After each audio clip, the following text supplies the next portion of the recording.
Message to the masses, to the red, to the brown, to the yellow, to the white, to the black, to the Republicans, to the Democrats, to the saints, to the sinners, to the losers, to the winners, to the strong, to the weak, to the bold, to the meek, to the haters, to the naysayers, to the living, to the late, to the unsung, to the great, to the seers, to the Moors, to the rich, to the poor. Salutation, brothers and sisters.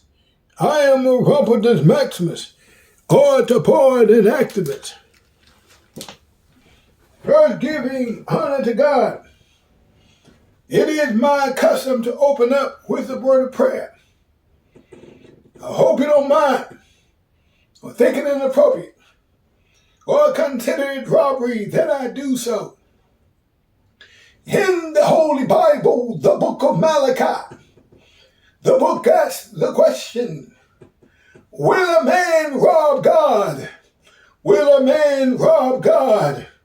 Yet we rob him every time we exclude him from our affairs. We rob him every time we're so quick to receive the praises of men rather than deflecting, redirecting the praise, the glory, the honor, the worship to him alone, which praise, glory, honor, and worship is due.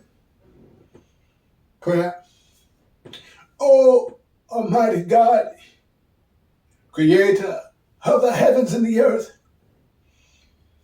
have pity upon thy people. Help the hurting, the feeble, of the likes of which there is no equal, who in your infinite wisdom would become a chosen people. Yet a stone, a tried stone, a precious cornerstone, the stone that the builders rejected. For you are not a God who cannot be touched by the feelings of our infirmities. Like David of old, I pray, hear my cry, O God of my righteousness. Help the discarded, the brokenhearted, and all those seemingly forgotten. Now I pray for my people, my brothers and sisters, the black man and the black woman, caught up in the hills and hills of North America. I pray that you would restore us to our original and proper place of greatness, grandeur, and glory amongst the people of the earth. I pray now that you would confuse and confound the wisdom of this wicked world. Make the rough places plain and the crooked places straight, so that your glory will be revealed and all flesh shall see it together. This, O Lord, is our hope. This, O Lord, is our petition. This, O Lord, is our prayer. In the name of the Most High God, the Beneficent, the Merciful, and in the name of all the strong black freedom fighters, I come to you today as a modern day black nationalist, poet, freedom fighter, fighting for the freedom, the justice, the equality of our people. Yes, I'm here today, but not as some prophet, no sage, no rabbi, no priest, but a poet, a voice, articulating the hurt and the pain of the suffering masses of our people who are not moving forward. A poet, but not just any poet, but one who would rise to the call of service, the beckoning of a generation. Yes, I'm here today as a servant of an awesome God and a servant of an awesome people. The God who was our God, before we were brought here to the hills and hells of North America, the one of whom it would prophesy in the book of Exodus, to come and to deliver his people, if indeed we represent the people and the prophetic fulfillment of the scripture, who would be in bondage for over 400 years, whom afterwards God would come to deliver.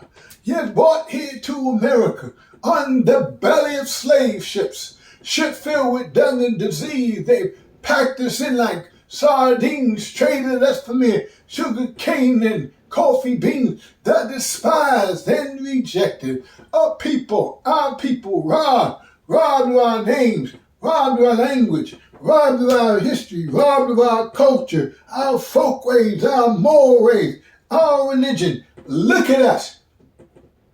We have adopted the religion of our slave masters. And the proof is that we have bowed down to worship the image of a lily white Jesus, even up until today. Even up until today. Yet the scriptures clearly say of this Jesus that his skin would be like fine brass burnt in an oven, whose head and hair would be like lamb wool, not some imposter, pale-faced, blue-eyed, stringy blonde hair, pasteurized, homogenized white Jesus of Hollywood. So listen up, all you listeners. Tonight I've come to take no prisoners. I come in the spirit of that strong black Muslim minister, Malcolm X, El Hajj Malik El Shabazz, not some foot shuffling, boot licking, pastor preaching, turn a non-violent cheek, modern day Uncle Tom escaping preaching some pie in the sky somewhere in the sweet by and by lullaby preachers rocking our people to sleep. So I write this poetry to wake us up. Surely, I would be indebted to you if I didn't say thank you. Thank you for coming out and braving the elements. Thank you. Thank you for those responsible for making this event possible. I want to say thank you. Thank you for your financial support. I want to say thank you. Thank you for joining me in the struggle. If my memory serves me correctly, I believe it was Frederick Douglass who said, and I quote, "If there's no struggle, there is no progress. Those who profess to favor freedom, yet deprecate agitation, are those who want crops without plowing the ground. They want rain without thunder and lightning. They want the ocean without the sound of its awful waves. The struggle may be a moral one. The struggle may be a physical one. The struggle may be both moral and physical, but there must be a struggle. For you see, power concedes nothing but demand. It never has, it never will." Frederick Douglass, 1857. I would like to say thank you and give a special shout out to the conscious community. Black power, black power. I want to say thank you.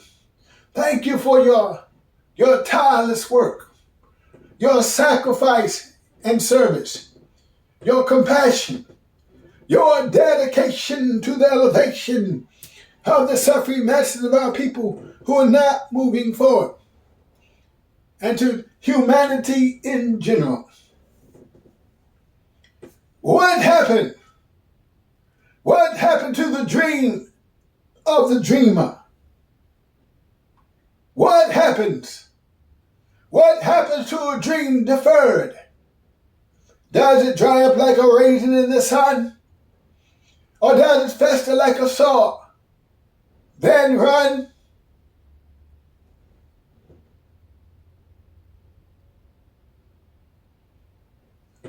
Before I go any further, I want to make an apology. I would like to apologize for everyone at the sound of my voice. So excuse me. Excuse my linguistics. Like Hiroshima and Nagasaki, I'm about to drop the ballistics. I don't give a damn if you're total. the Scarecrow, Dorothy, the Wizard of Oz. You better buckle up. I don't mean to brag, I don't mean to boast, but after I drop this bomb, Candace's toes. I didn't come out here to hear myself pontificate. I came out here to encourage and inspire, perhaps even to motivate. I am not an entertainer. See, I didn't come out here for the applause, the cheers. I didn't come out here to play or tickle your ears. But you see, the stakes are too high. The situation too dire.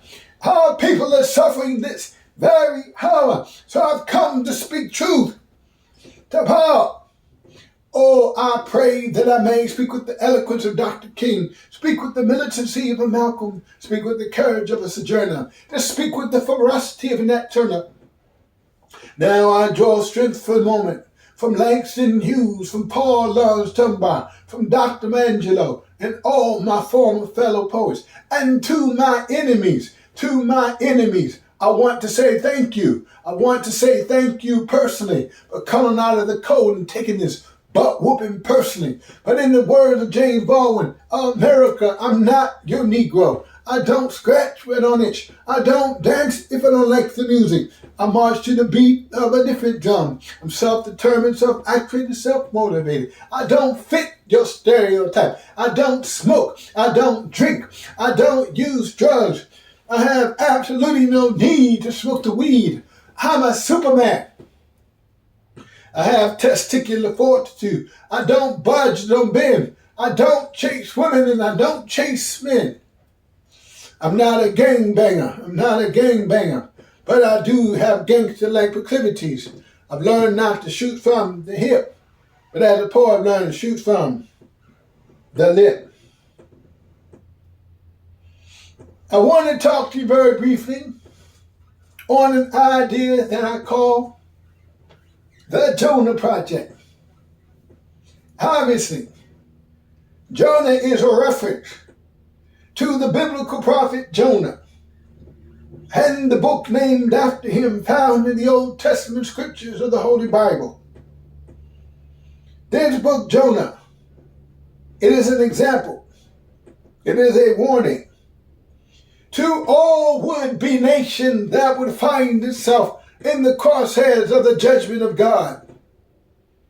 Having said that, I want to quote just a few verses from the book of Jonah, just enough to give you an overview.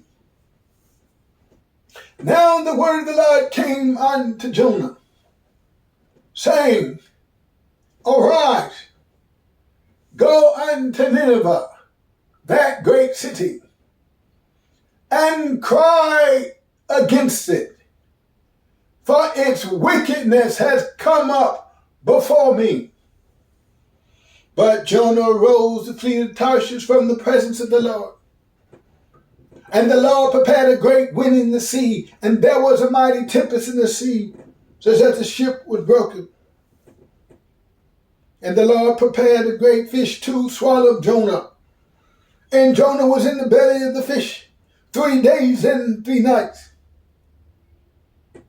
And the Lord spake unto the fish, and the fish vomited out Jonah onto the dry land.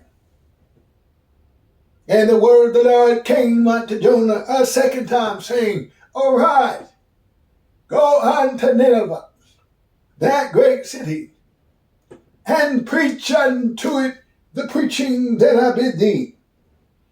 And Jonah rose to flee, and Jonah rose and went to Nineveh. And the people of Nineveh believed God and proclaimed, Who can tell if God will not turn from his fierce anger that we perish not? And the Lord saw that they had turned from their evil ways. And the Lord repented of the evil that he said he would do unto them. And he did it not.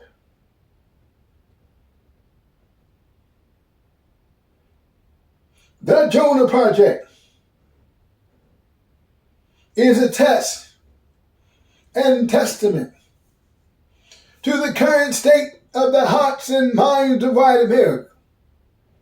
Its simple objective is to give white America the opportunity to be on the right side of history, to reconcile the present with the past, to reconcile the harsh history of African American chattel slavery in this country and its present day ramifications and repercussions on black life. Also, to focus on the plight and disintegration, but more accurately, the disintegration of the Native American, the indigenous people of this continent. In short, my goal, my mission is to build a coalition of all people, black, brown, red, yellow, and white, striving for the survival of diverse groups. As a more, it is my job to advocate and bring awareness to what I feel to be God's judgment on America and what she must do to be saved, if indeed she can be saved at all. America, white America, you're already debt, economic debt, and now it's time for you to pay the piper. America, white America, you have failed us. All of your institutions have been poisoned and contaminated by racism. The political system, the justice system, the educational system, the religious system. Yes, even the religious system. Again, what we're facing is the fruit and fare of American society. The ugly and terrible condition that we find our people in is a direct result of the legacy of institutional racism in America. Again, what we're facing is the fruit and fare of American society. America, white America, I am a lot of things, but I am not naive. I am a student of history. I possess the knowledge that the white man in America has been nothing but a devil, a tormentor, in the grand scheme of race relations in America as we know it.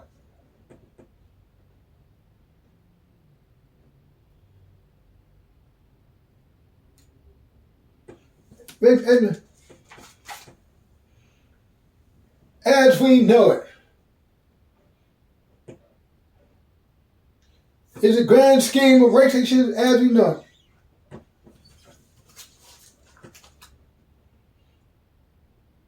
As a student of history, I believe that the key to the black man and black woman's rise and liberation can already be found in the collective wisdom of our ancestors, in the hearts and minds of the past and present leaders and luminaries alike.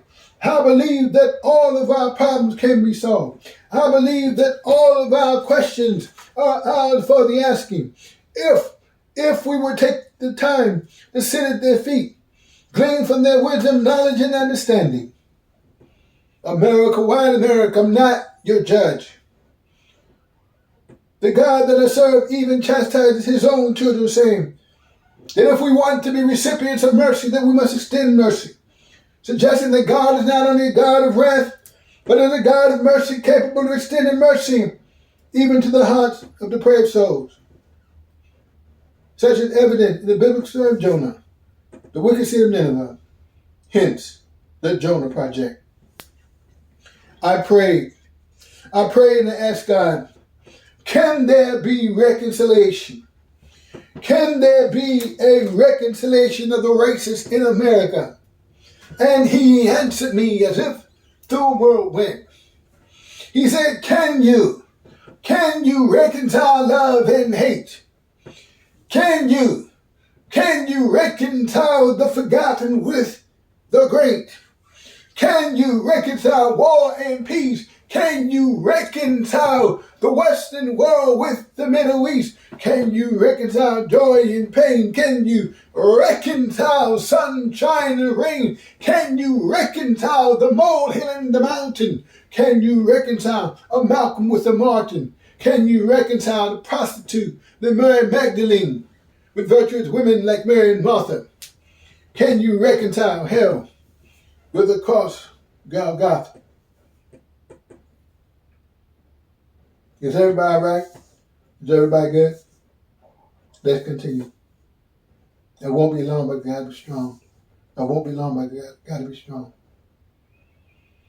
Today I'm here to announce the official formation of the Jonah movement.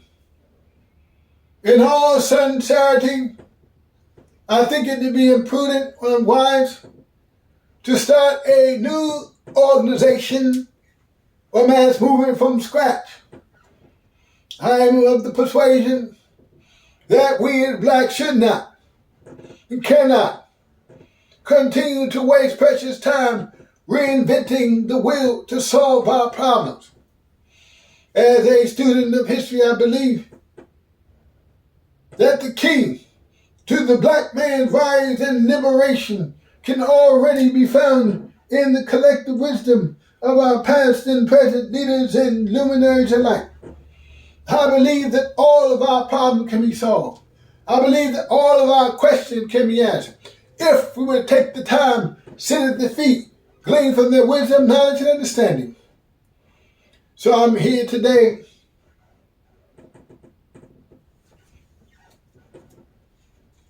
with your support to build an organization or a mass movement in the spirit of the great past and present black organization, like the Reverend Al Sharpton National Action Network, like the Reverend Jesse Jackson and the National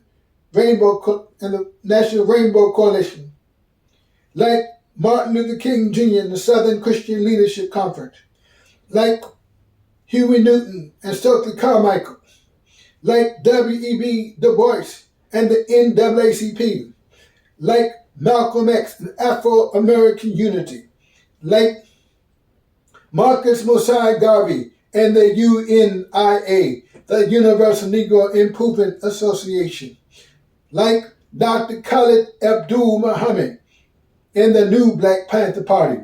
And I would be remiss if I didn't mention the lawyer warrior, the attorney Malik Zulu Shabazz, and the Movement for Black Power. To build a mass movement in the spirit of the Niagara movement, in the spirit of the Pan-African movement, in the spirit of the Black Muslim movement, in the spirit of the Black Lives Matter movement, the Civil Rights movement, Black Matters Life movement, all with one aim, one intent, one objective: the rise and liberation of the dark people of this continent, caught up in the hills and hells of North America and beyond. I'm here today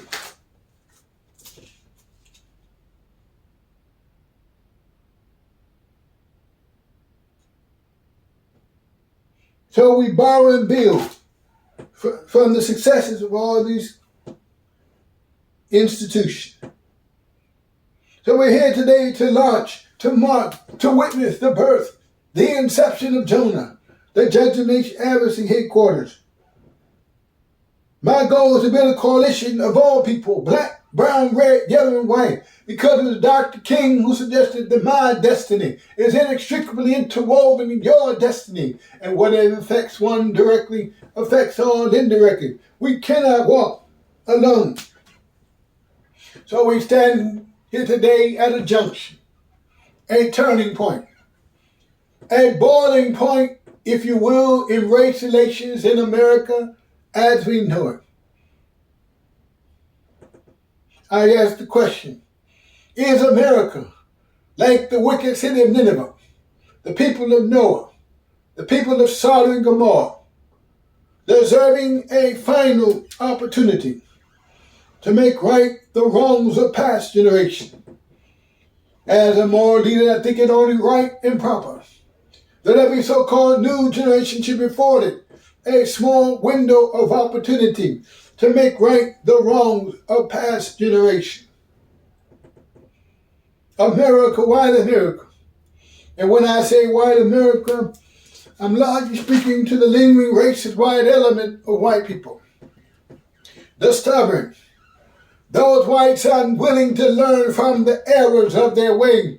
Those whites bound and handcuffed, seemingly incapable of severing themselves from the dark traditions of the past.